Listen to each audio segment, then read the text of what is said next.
বা এই সমাজে আজকে স্বৈরাচারী সরকার দুনিয়ায় নাই, স্বৈরাচারী সরকার দেশে নাই, কিন্তু আজও তাদের 5টা গোলাম এই বাংলাদেশে আছে না নাই?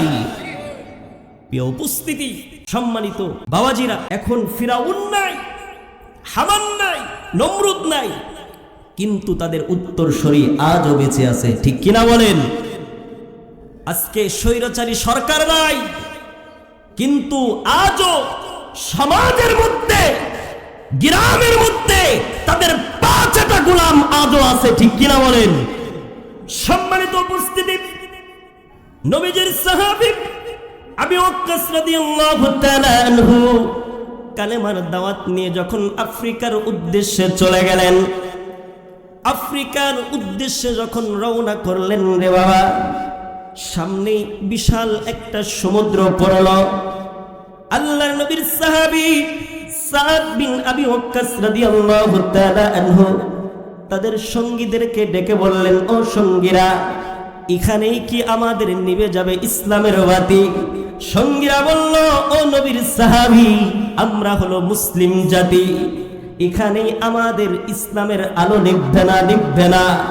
যারা কাফের বেঈমান আমাদের ইসলামকে বাধা দিবে, কালেমার দাওয়াতকে বাধা দিবে, কোরআনের কথাকে বাধা দিবে, লিল্লাহি তাকবীর বলে আমরা একাই তাদের জন্য যথেষ্ট হয়ে যাব। সুবহানাল্লাহ, লিল্লাহি তাকবীর বলে নবীর সাহাবী এবং তার উত্তরসূরিরা নদীর কিনারে ঝাঁপিয়ে পড়লেন। ঝাঁপিয়ে পড়ার পরে সমুদ্রের মধ্যে যত মাছ ছিল সমস্ত মাছগুলো নবীর সাহাবী এবং তাদের উত্তরসূরিদেরকে নদীর ওপারে পৌঁছে দিল। সুবহানাল্লাহ। যখন নদীর কিনারে যখন পৌঁছে গেলেন নবীর সাহাবী এবং তাদের সঙ্গীরা, সমুদ্রের মধ্যে, নদীর মধ্যে যত মাছ ছিল সমস্ত মাছগুলো নবীর সাহাবী এবং তাদের সঙ্গীদেরকে ওপার পার করে দিল। সুবহানাল্লাহ।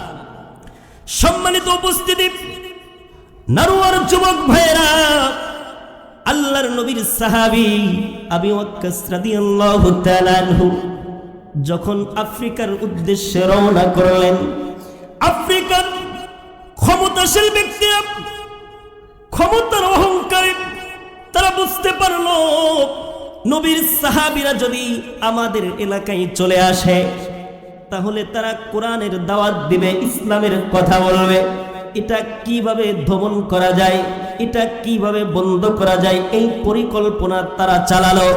আমার আল্লাহ তাআলা বলেন, উলাইকা কাল আনআম বাল হুম আযাল। আল্লাহু আকবার বলেন। আমার আল্লাহ তাআলা বলেন, যারা ক্ষমতার অহংকারে আল্লাহর ইসলামকে দমন করতে চাই, যারা আল্লাহর ভাষায় চতুষ্পর জানোয়ার, তারা বলেন নাউজুবিল্লাহ। আল্লাহ বলতেছেন, যারা ক্ষমতার অহংকারে আমার ইসলামকে যারা দমন করতে চায়, আমার কোরআনের কথা যারা বন্ধ করতে চায়, আমি আল্লাহর ভাষায় চতুষ্পর জানোয়ারের ন্যায়, তারা বলেন নাউজুবিল্লাহ।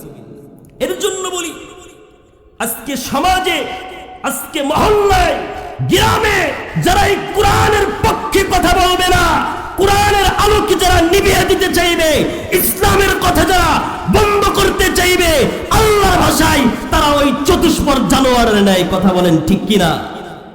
সম্মানিত উপস্থিতি, আল্লাহ তাআলা বললেন, ক্ষমতার অহংকারে যারা ইসলামকে দমন করতে চাইবে, ইসলামের আলোকে বন্ধ করতে চাইবে, আল্লাহর ভাষায় চতুষ্পর জানোয়ারের ন্যায় তারা একটা জিনিস বাজান মনের মধ্যে গাইতে রাখবেন, যারাই কোরআনের পক্ষে কথা বলবে না, কোরআনের বিরোধিতা করবে, সমাজে তাফসিরুল কোরআন মাহফিল হতে দিবে না, বুঝবেন আল্লাহর ভাষায় চতুষ্পর জানোয়ারের ন্যায় তারা, ঠিক কিনা? বুঝবেন এরা মানুষ নামের কলঙ্ক। আল্লাহ বলেছেন বালহুম আযাল, চতুষ্পর জানোয়ারের চাইতেও তারা নিকৃষ্ট, বলেন নাউজুবিল্লাহ।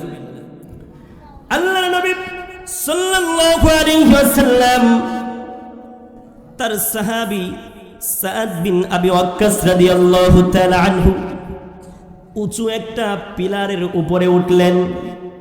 পিলারের উপরে উঠে তিনি বক্তব্য দিচ্ছেন, হে জঙ্গলির পানিরা, হে জঙ্গলির পানিরা, আমরা নবীর সাহাবী মদিনার থেকে আসছি একটা কর্মসূচি হাতে নিয়ে।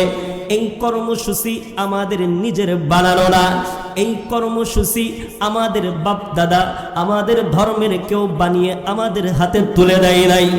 এই কর্মসূচিটা আমাদের বিবিরা আমাদের হাতে তুলে দেয় নাই।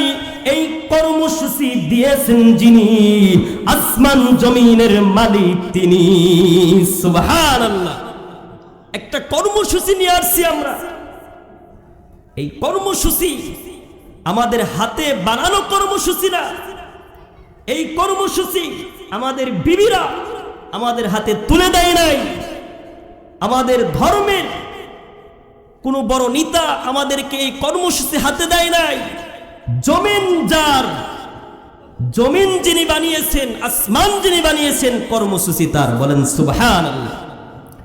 নবীর সাহাবী আবু ওয়াক্কাস রাদিয়াল্লাহু তাআলা আনহু বলেন, আমাদের কর্মসূচির নাম হলো আলা লাহুল খালকু ওয়াল আনআম। আল্লাহু আকবার বলেন। আমাদের কর্মসূচির নাম হলো সৃষ্টি যার, আইন চলবে তার। সৃষ্টি যার, আইন চলবে। নবীর সাহাবী উঁচু একটা পিলারের উপরে দাঁড়িয়ে তিনি বলতেছেন যে সৃষ্টি যার, আইন চলবে তার। এবার বাজান বুঝে থাকলে বলেন, এই আসমান কে বানাইছেন? জমিন কে বানাইছেন? বৃষ্টির প্রয়োজন হয় যখন বৃষ্টি নাজিল করে তখন কে? আরো জোরে বলেন কে? আল্লাহ বলেন, ওয়া আনজালা মিনাস সামাই মাআ ফাআখরাজা বিহি মিনাস সামারাত। আল্লাহু আকবার। বৃষ্টির প্রয়োজন হয় যখন চিল্লায় বলবেন বৃষ্টি নাজিল করেন তখন কে? আর জোরে বলেন কে? এই বৃষ্টি যখন আল্লাহ তাআলা নাজিল করেন, এই বৃষ্টির যখন আমাদের প্রয়োজন হয়, এই বৃষ্টি যখন আল্লাহ তাআলা দেন, এই জমিনটা তখন উর্বর হয়ে যায়। এই জমিনটা তখন উর্বর যখন হয়ে যায়, এই জমিন উর্বর হওয়ার কারণে এই জমিনের মধ্যে আমরা বীজ রোপণ করি, আর এই বীজ থেকে হাজার হাজার ফসল আমরা পাই। এটা আমাদের জন্য আহার হয়ে যায়, ঠিক কিনা বলেন?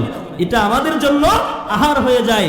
এর জন্য বলি, আসমান আল্লাহর, জমিন আল্লাহর, আপনাকে আমাকে আল্লাহ সৃষ্টি করেছেন। এই জমিনে আইনও চলবে তার, কথা বলেন ঠিক কিনা?